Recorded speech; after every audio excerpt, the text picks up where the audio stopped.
Hello viewers, I'm SB and welcome back to Endless Legends Symbiosis, where, I'm going to be honest with you, I think we're totally screwed here. I was looking at this trying to figure out what our strategy forward from here might be. How do we survive this war and get back in the game?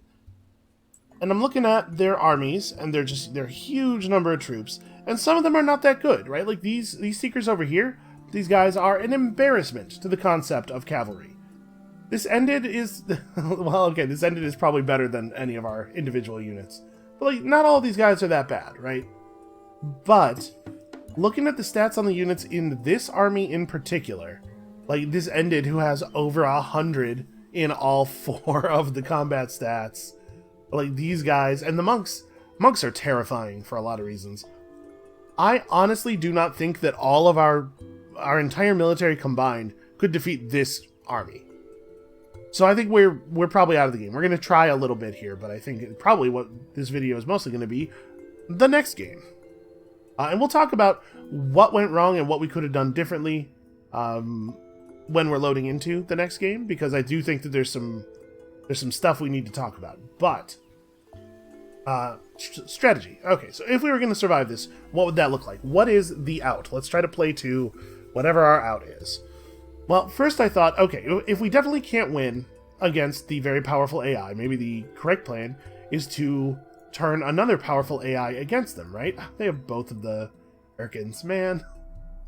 So I went and I had a quick chat with Red, and it turns out not only will they not go to war with Purple, but even if we offer them literally everything of ours that they want, everything that moves the bar upward, this is so negative we can't even see where the bar ends. And unfortunately, that is also the case with Blue. So we are not going to get any help. Everybody's terrified of Purple. Green is not interested in doing things to help us at this moment, and Pink can't declare war. So, that's bad. We're very screwed. Yeah, I mean, we're not even going to manually resolve that one. Those militia units are not going to get anything done, and we know that. So if we were going to survive, what would it look like? Well, the number one thing we need to do is make sure that all of our unit designs are up to date. We are in Era 3 now. We have access to a better quality of armor than we did last time we were building units. Weapons are the same. We could go to the Tier 3 improved movement trinkets. That shouldn't be a problem. You guys similarly outfitted. Not that I think we're going to be building a lot of these dudes, because we have so many strategics now that we can't imagine we'll need to. I guess we could throw iron rings on, because we aren't using shields. The Alagi army is not likely to have a lot of ranged units, though. You know, it's probably not worth the cost increase. So in case it's not clear, the reason I would do that is for the Sharp Sense ability that gives, but their hero is ranged, but the rest of their units are not. It's probably not worth the extra cost. I would rather have the extra troops that we could get by building them at low cost. This totally might be relevant. It's not even a very large cost increase from Tier 2 to Tier 3. And the Golem Riders need to be upgraded to Tier 3 stuff. And in addition, show me the obsoletes. Here we go. In addition, we're going to throw the Tier 1 improved movement trinket on them, because now our other troops are coming out at 7 speed. So we can do this and keep our army moving at max speed. Okay, so Stone Sentinel 4, 37 attack, 50 damage with 86 defense and 150 life, versus Harmonite 5, 55 attack, 60 damage with 60 defense on 198 life. We're way below initiative on... we're way below the opponent's initiative with both of these troops, so the initiative doesn't much matter. And I think that the defense difference here also doesn't matter for kind of the same reason. With the attack values that we saw, and you got to remember, because our initiative is bad, they're going to be able to keep their formation much more easily than we are. Like, as soon as we lose troops, we're going to have gaps that we can't really fill. But they get to move their units around however they want every turn, so they're going to be able to manage their morale, they're going to be able to get their charge bonuses and stuff. Their attack is going to be higher than our defense, enough to get the best attack table, even with us having 86 defense, I'm afraid. So I think the defense value here, probably the difference doesn't matter at all. And these guys are so much better at actually killing with the 60 damage and the 55 attack. Yeah, like 37 attack is so bad.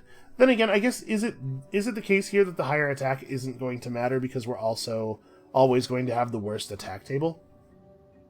Ooh, probably. And the damage is actually quite... The damage is higher on this unit. I think that matters enough. Yeah, I think we'll build Harmonites instead of Stone Sentinels. We don't have the dust problem anymore that would necessitate a totally Stone Sentinel army. So any chance of us surviving starts with everybody building lots of... Oh, right, because the garrison is full. That's why we can't build military units there. Hey, look, it's another army. Well, that's bad. We definitely cannot afford to be on food right now. Wow, really? That didn't even change the number of turns to build that Harmonite? Well, get it done. Here, it's almost certainly not worth building troops. It is probably better for us to have Parandy develop into a real city than it is to go hard on troops. They'll be better at building troops later, provided we get to some kind of later. But they're not going to be able to build troops right now, in any case. I guess these guys just need to move kind of in this direction. Oh, hold on. They should be retrofitted first. Get that extra movement. And then they just need to, yeah, move generally in this direction. I don't know which city you're going to defend, but get over here. That's right. Melodian has 3 units in its garrison because it's a capital. We probably want to pull Hakiawai out of the city. Don't have a ton of money. Can we afford to throw gear on you? Do we want to do like this quest shield and a one-handed hammer, or do we want to... It's probably not worth going for a long spear. The enemy does have some cavalry, but their cavalry units aren't the ones we're really worried about. What I'm really worried about is the haunts and the monks, neither of which will take damage from Cavalry Slayer. And because we're not going to be attacking, but rather getting attacked most of the time, I think I'd rather go one-handed hammer plus shield than two-handed hammer. The two-handed hammer has better damage and everything, but some of the big value of the two-handed hammer is that it has a higher level of stun, so a higher stun chance, but that only fires on attacks, not counterattacks. Okay, we cannot get you up to 7 movement. That's a shame. Go ahead and spend some points. 5 initiative is not going to be relevant. Okay, so we have 2 full-size armies and another little army. And I mean, when I say full-size, I mean full-size for me, not for them, unfortunately. Here we have Efalo Tegrit with very impressive offensive stats. This army is all Seekers. You know, maybe the anti-cavalry spear would have been a good idea. The problem is, when we don't have the initiative advantage, we can't guarantee that we will actually get to hit the cavalry units. And they have 75 initiative. Yes, they go first. Yeah, we probably would have hit a cavalry unit. Well, do I think it's worth attacking here? Almost certainly not, right? Yeah, a bunch of our units look like this. Oh boy. Yeah, I think we might be doomed, y'all. Well. Alright, let's have this army fall back this way at the beginning of the next turn. We're just going to lose Parandy. It's not that big of a deal because Parandy is not a crucial part of our infrastructure. It's too young of a city. Yeah, you can use wily human tactics to fight through a pretty significantly superior force in this game. And in fact, on impossible or endless, any high difficulty, that is all you will be doing. But there are limits, and I think we are past the limit. This army is way more powerful than ours.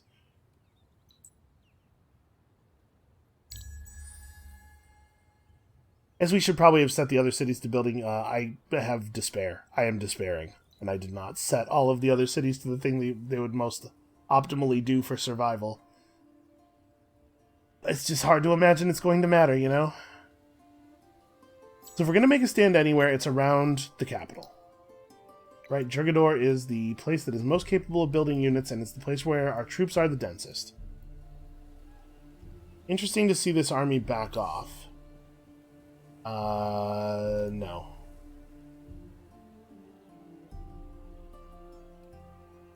Okay, so they're attacking the Golem camp with their big army, the big terrifying army. We're back to Cold War with green. A third Urkan has emerged in a place where purple will probably be the first one to reach it.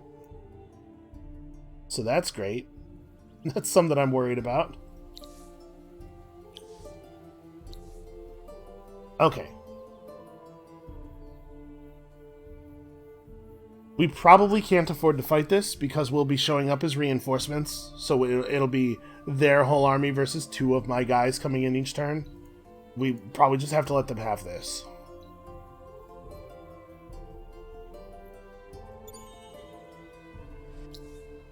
Okay, and they siege here. Can we get down? Select. Can we catch those guys? Nope, they attacked right before my... The movement before my unit was in the right spot to help with defense. Well, Parendy falls. There's no sense fighting this battle either. Come on, we need to catch these guys.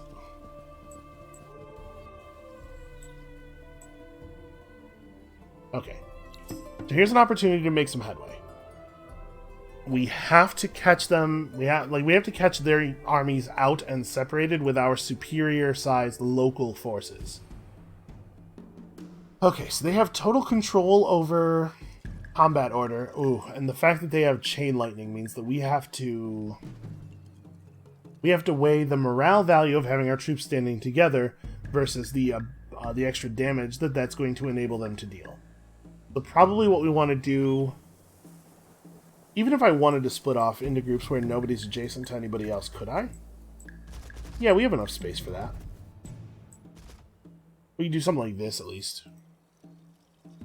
So that makes their chain lightning pretty much worthless. But is that huge morale loss worthwhile? It might not be. How does chain lightning work exactly? What's the percentage? Deals normal damage to the initial target, 20% to the targets that get chain lightninged. So if we let him spread his attack to 5 other units, it's like he got to hit twice. Versus those units having additional defense. I guess the answer to that question is based on how much the additional defense actually lets you scale down their attack. So this army is a little bit less powerful than the other ones. They don't have the big stat boost from that hero. So we're looking at 79 attack into our pretty decent defenses. We're probably not, they have some morale here. We're probably going to take more than even odds of them doing full damage if we don't group together. If we cut their attack to half damage, that also cuts the damage that the chain lightning does, because it's 20% of the actual dealt damage, not 20% of your damage stat. So I think grouping up a little bit is actually helpful. We group up like here. Let's do like a triangle group so that I guess we separate things out here. They have 3 movements. We want other people to be back further, although I don't want to be on the reinforcement pad. But like if we do this,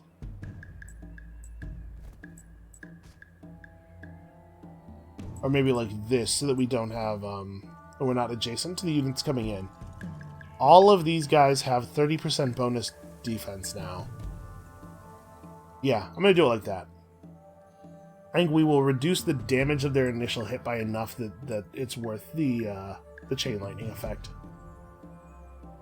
Because remember, it's good for us to have the damage spread out a little bit instead of focused on one unit, so that when each unit gets some health back at the beginning of the next turn, we're healing off a larger percentage of the total damage dealt. We definitely want our ranged units to go after the haunts. The haunts are way more dangerous. On our cavalry units to go after the haunts as best they can.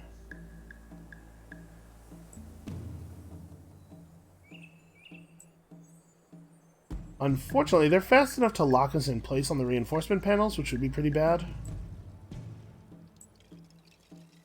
Trying to make sure everybody's targeting a haunt. Okay. Oof, that's not ideal. Also not ideal.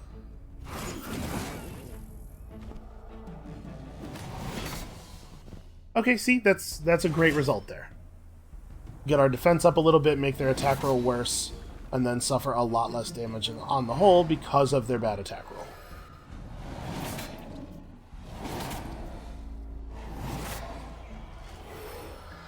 Alright, well, I think we're going to be able to get through that haunt this turn. We got to be a little bit smart about our targeting here. So it would be really cool if we could attack this guy. Some people want to focus on that dude. And the odds that these units in the back are going to get to actually attack the targets they want to attack are sadly pretty poor. Yeah, they're keeping us from pressing our numbers advantage here by locking up the reinforcement panels, which is just good tactics. I'm pretty sure that's an ELCP behavior. I don't think that the base game AI does that.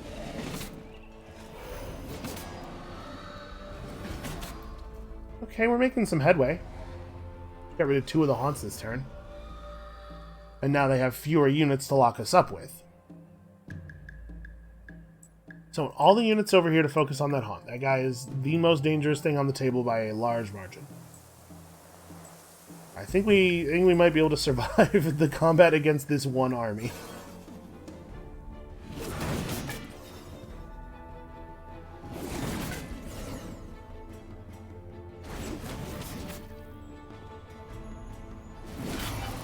Yes, that's beautiful. What a wonderful outcome. Come on, guys, get him. It's gonna take 2 more hits at least, unfortunately. Yeah.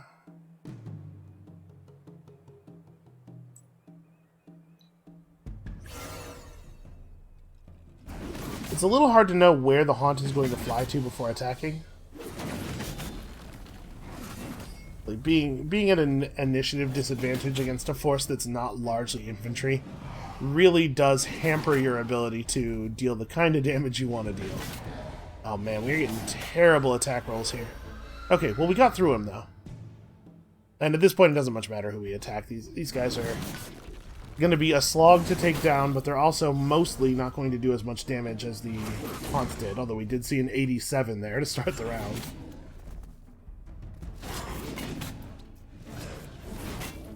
Okay, down to just 1. To be perfectly honest with you, I thought there was a pretty significant chance that there would be 2 of them alive at the end of the round. So we've got him completely locked in. His speed will not help him here because of the fact, that he's surrounded. He would have to either have the acrobat capacity or be a flying unit to move.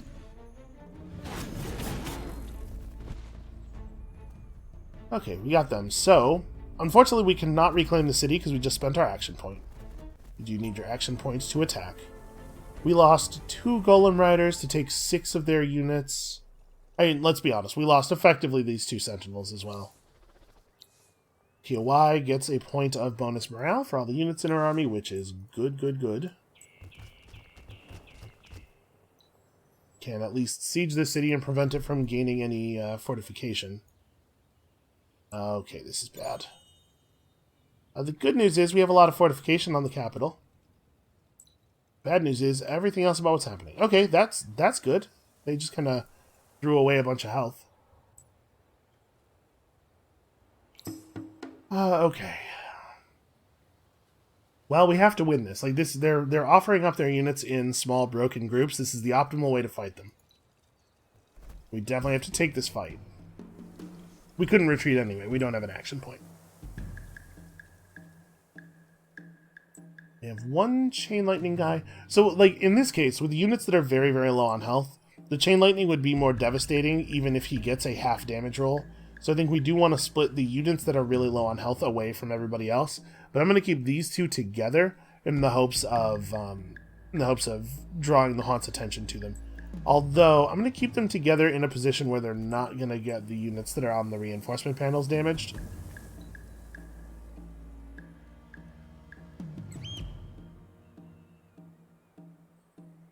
So I would love it if we could cavalry charge that guy. Unfortunately, this haunt has a lot of morale from standing in the city space. I do kind of feel like units that are attacking from outside of a city shouldn't be able to... Like, this bonus should be off the table because this city is sieged and the units that are fighting us are not in it. But I don't know. I don't know if that's a thing they even could do in the coding. Seems like it would be complicated to implement. So I think I'm going to have the units on this side prefer to fight this haunt if they can. We'll see what he does. Okay. Takes getting rid of our hero very seriously. Honestly, that's probably not a bad idea.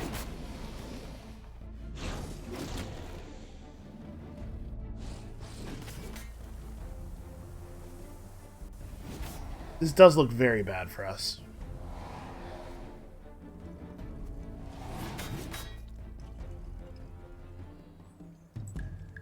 Okay, we definitely want everybody focused on haunts. It's just a matter of who's focusing on which haunts.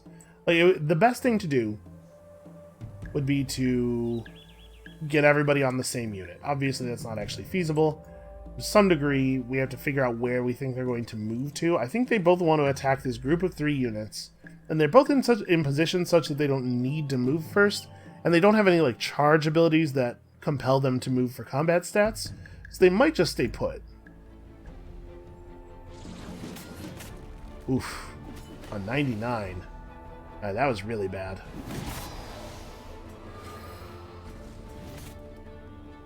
Okay, well they're not blocking our reinforcement spaces at least.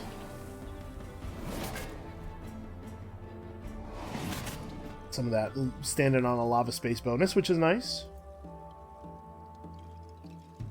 You know, I wasn't factoring in the plus 20% damage on volcanic tiles when deciding to build Harmonites instead of Stone Sentinels. I gotta remember, the Stone Sentinels' damage is harder than it looks like if you can fight on friendly terrain. That probably does make it right to build the Sentinels instead. Oof, that was a pretty good hit. 131 base damage chain lightning. Well, we have some chance of killing this guy. Okay, you know, that's something. They still have so much. They still have so much left.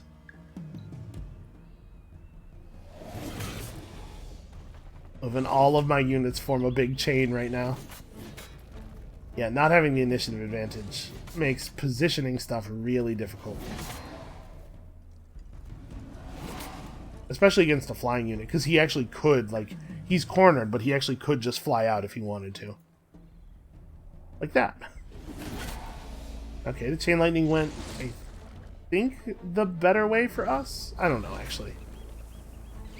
No, probably not, because the more injured units were on that side. I was thinking these units will be around and able to fight for longer, but in the long term, where we need to have surviving units in order to win the war, that was probably bad. Okay, well, looks like they might narrowly fail to kill us.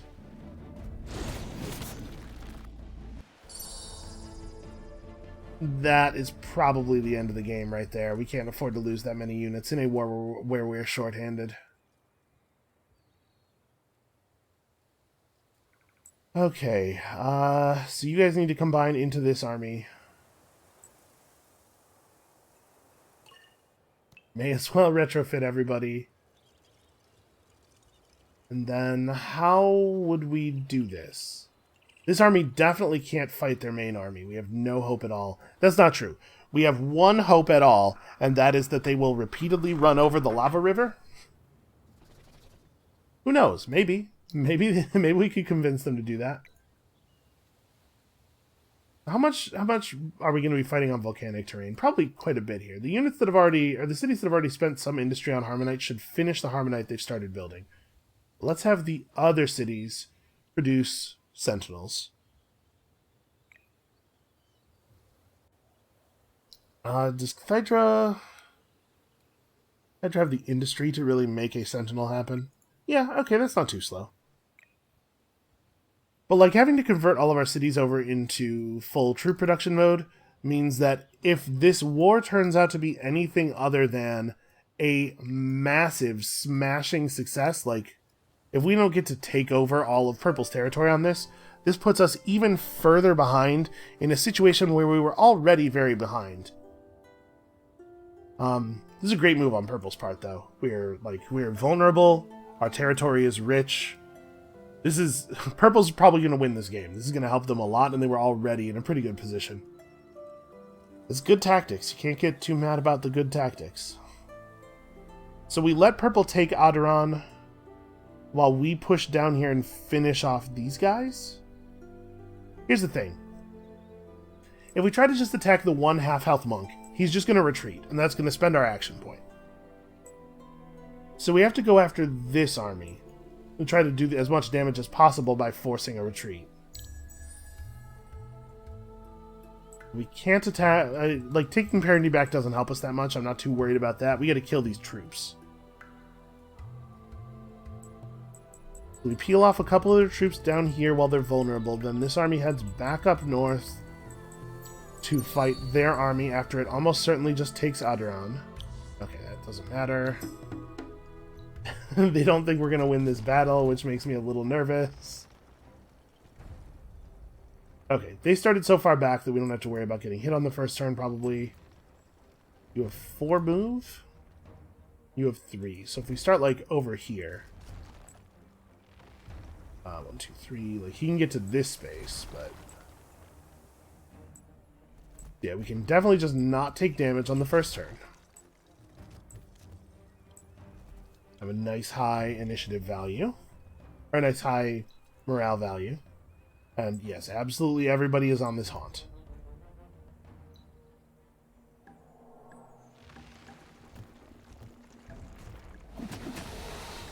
Okay, hey, we got him. I appreciate them standing and fighting instead of retreating, because the haunt was dead either way. But this guy would have survived, and they could have run him back to a safe spot. And now they have sacrificed this guy's life instead. To be fair, they've sacrificed his life to do a huge amount of damage, probably. So, I guess there's some value in the strategy. Oh my god, you guys are kidding me. 5 of you hit him this turn. Monks are terrifying. Monks are really, really good units. Man, I love playing the Ala'i. They're just such a good faction. It's a good, fun faction. That's another 6-unit army. Okay, well, let's grab this real quick, and then you need to head up this way.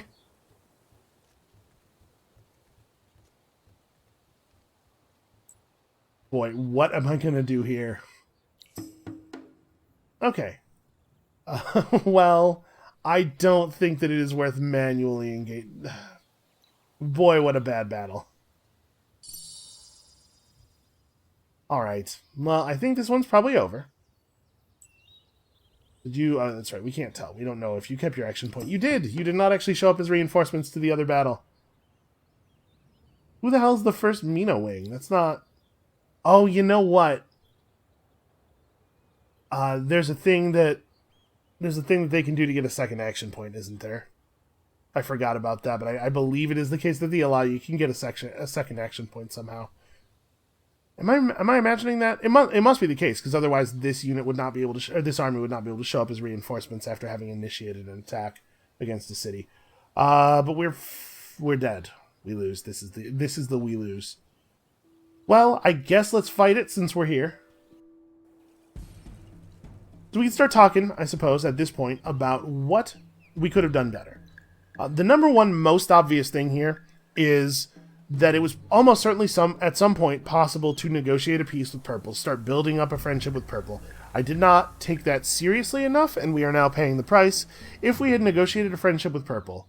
Well, let's talk about this for a second. Why did Purple attack us here? Purple attacked us basically because they were...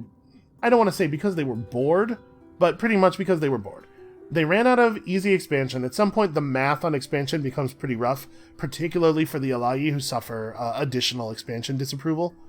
So, at some point, expanding is more trouble than it's worth. You're not increasing the overall strength of your empire by an amount that is large enough to compensate for the penalty added by the expansion disapproval.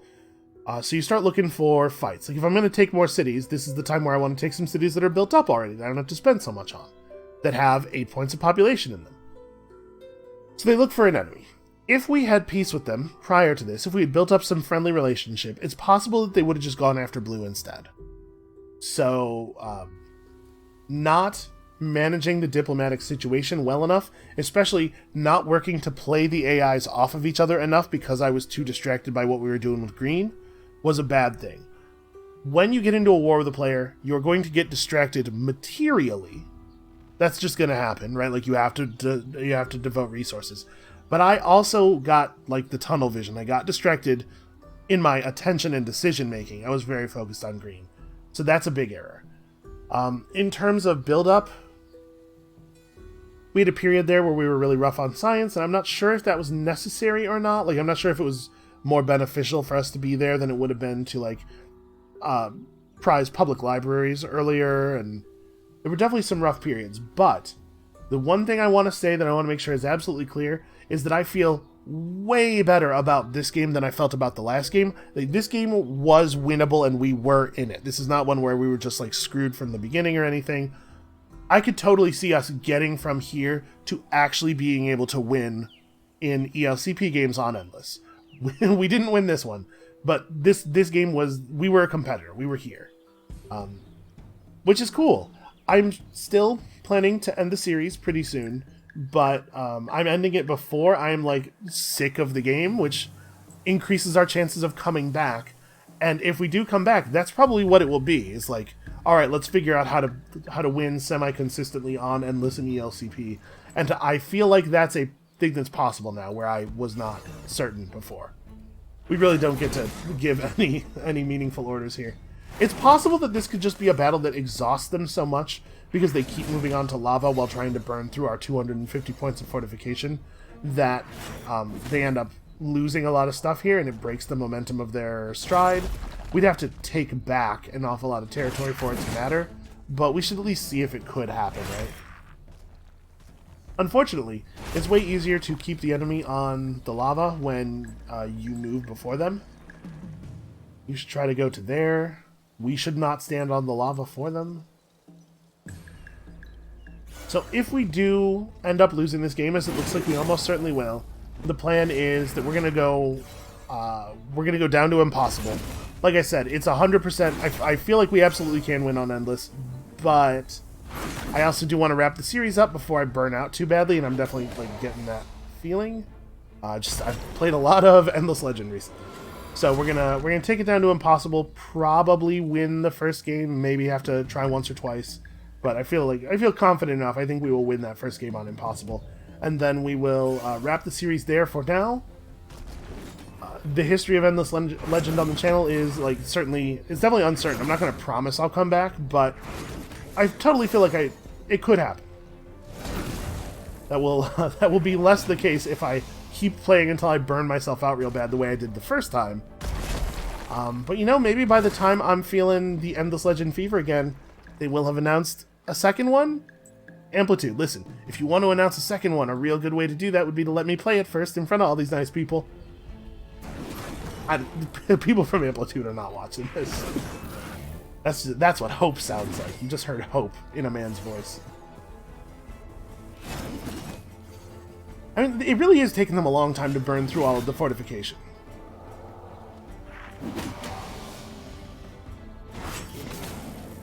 But I'm looking at the math here. It's like they probably don't have enough damage to kill the garrison of the city plus the hero, or plus the army, in time, right? In 6 rounds. Like, they have 2 rounds left to get the job done. That Harmonite moved onto the lava, and I did not tell him to move off. So we're definitely going to do some real damage here. But the fortification value of the city is going to be reduced somewhat. I believe... Don't just walk onto the lava. Wait, this guy... What was this guy even doing? There's no... Alright. You. Hold position. No, probably don't hold position, but focus on this guy.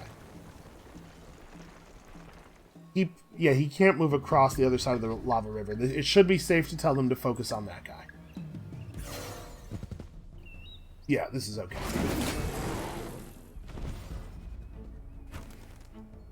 Wow, that's a wild decision to make there. Just run your whole movement onto the lava.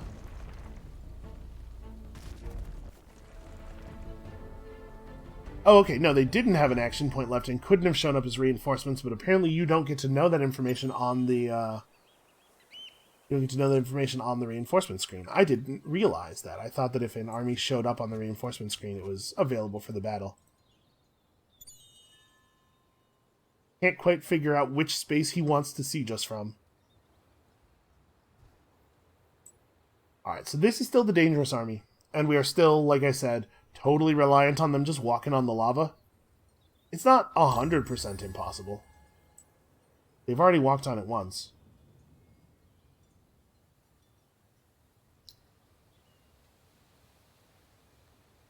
Alright, so we should probably switch to stone sentinels. Fighting on the lava definitely gives them an advantage. I probably should have more than one unit in the queue so that we are doing rollover into our troops.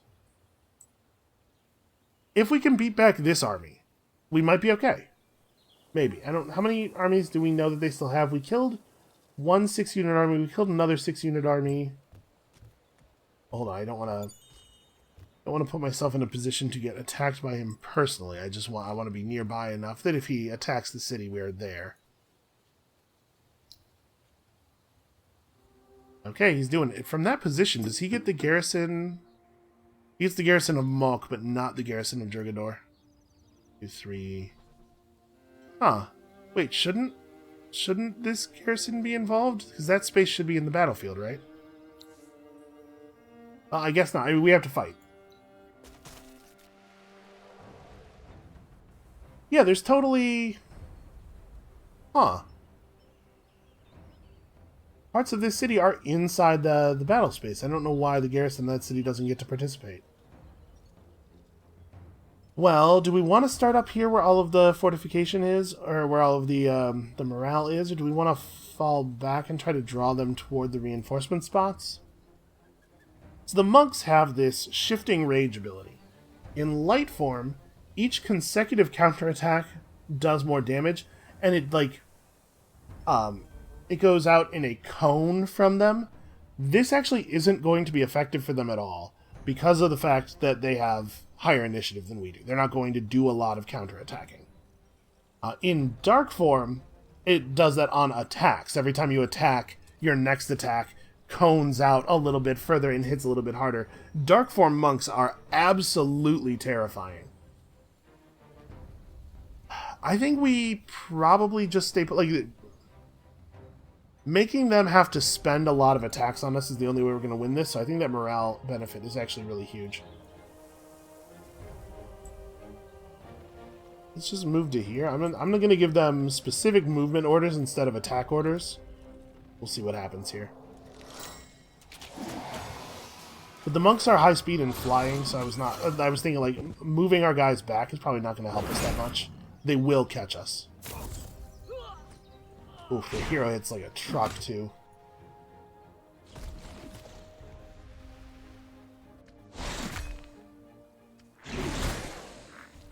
Well, that's pretty bad. That bodes ill. Yeah, I guess work on this dude if you can. Also, the Alagi hero, in light form, heals nearby enemies when he fires, and in dark form deals damage to opponents adjacent to his target when he fires. The Alagi are so good. Absolutely still my favorite faction. It's not entirely a mechanics thing. I really like their aesthetic. I love the the telekinetically floating wing bits.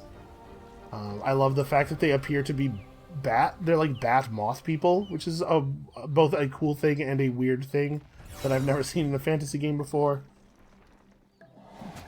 Insofar as this is a fantasy game, you know. Listen, you could sort of say that every fantasy game is maybe just a sci-fi game where the technology is so mysterious that it appears to be magical.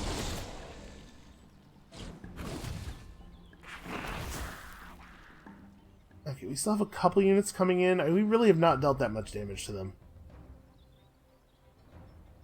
Yeah, just look at all of those very full purple bars.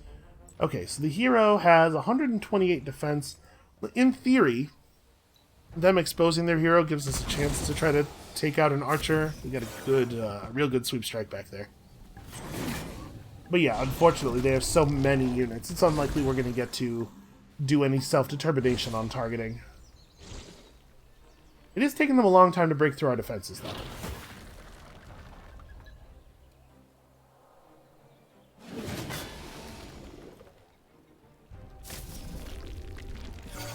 Okay, well, we've lost 3 cities at this point. Did they actually take... Yeah, they did actually take them. Yeah, so we've lost 3 cities at this point, and our entire army. I think we can pretty much safely declare this one over. This episode is a little short. So I'll tell you what, I know I'm going to have some time later tonight. I'll record the first episode of the new game later tonight, and then we'll still do an episode tomorrow. I think I should have plenty of time for that. So, when does this battle end? I mean, I guess we could just do it now. That's going to be it for us for today. Thank you all so much for watching. Endless is absolutely doable. It is like within grasp. They did not quite actually win that battle for some reason. Wait, why? What? I just clicked through the screen too quickly. I'll go back and look at the footage. They totally should have control of that city, shouldn't they? I don't know, whatever. Oh no, because not all of our units actually came in on the reinforcement panels because they blocked the reinforcement panels too many times. Okay, yeah, that's what happened. Well, I mean, I think it's pretty obvious that we have no more ability to resist. So, that is going to be it for us for today. Thank you all so much for watching. Come back next time, later tonight, for the start of a new game, potentially final game, on Impossible, to my great shame. And we'll see you then.